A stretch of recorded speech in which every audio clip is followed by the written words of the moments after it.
ಕಪ್ಪ ಕಾಣಿಕೆಗಳನ್ನು ತಂದೊಪ್ಪಿಸುತ್ತಿರುವರು ಪ್ರಭು. ಮತ್ತೇನಪ್ಪಣೆ? ಅಕ್ರೌರ, ಬಹಳ ಸಂತೋಷ. ನಿನ್ನ ಬೀಳದಲ್ಲಿ ನೀನು ಕುಳಿತು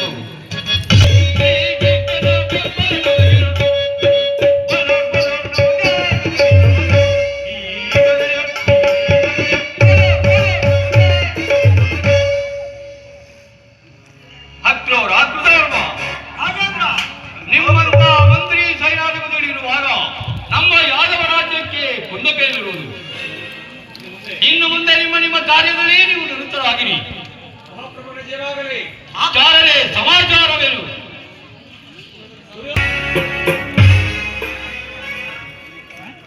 ಬಲಭದ್ರ ದೇವರಿಗೆ ನಮಸ್ಕರಿಸುವೆನು. ದುರ್ಯೋಧನ, ನಿನಗೆ ಮಂಗಳವಾಗಲಿ. ಈ ಪೀಠದಲ್ಲಿ ಕುಳಿತುಕೋ. ಯಾರಲ್ಲಿ ಏನಪ್ಪಣೆ? ನರ್ತಕರನ್ನು ಬರಬಾರದು.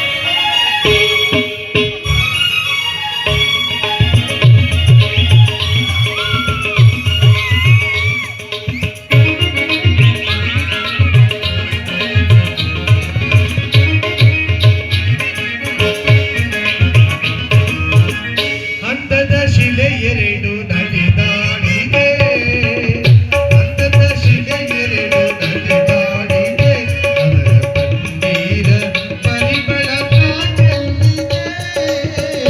ಅಂದದ ಶಿಲೆ ಎರಡು ನಡೆದಾಡಿದೆ.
ಹೌದು ಗುರುದೇವ, ಅದಕ್ಕಾಗಿಯೇ ಗುಪ್ತವಾಗಿ ಕೃಷ್ಣನಲ್ಲಿಗೆ ಹೋಗಿದ್ದೆನು.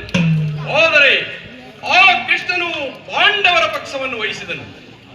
ನಾನು ನಿಮ್ಮನ್ನು ಮತ್ತು ನಿಮ್ಮ ಸೈನ್ಯವನ್ನೇ ಕೇಳಿಕೊಂಡೆನು.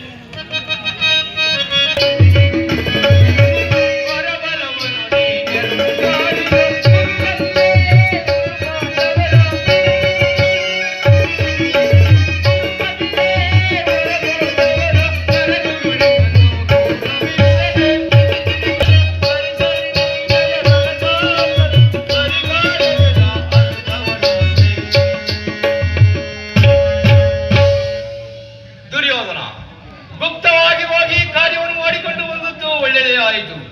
ಆದರೆ ಕೃಷ್ಣನೇ ಬೇರೆ, ನಾನೇ ಬೇರೆ ಆದದ್ದು ಅಸಂಗತವಾಯಿತಲ್ಲ. ಗುರುದೇವ, ನಾನೇನೋ ರಹಸ್ಯವಾಗಿ ಕೃಷ್ಣನಿಗೆ ಹೋಗಿದ್ದೆನು. ಆದರೆ ಈ ವಿಚಾರವು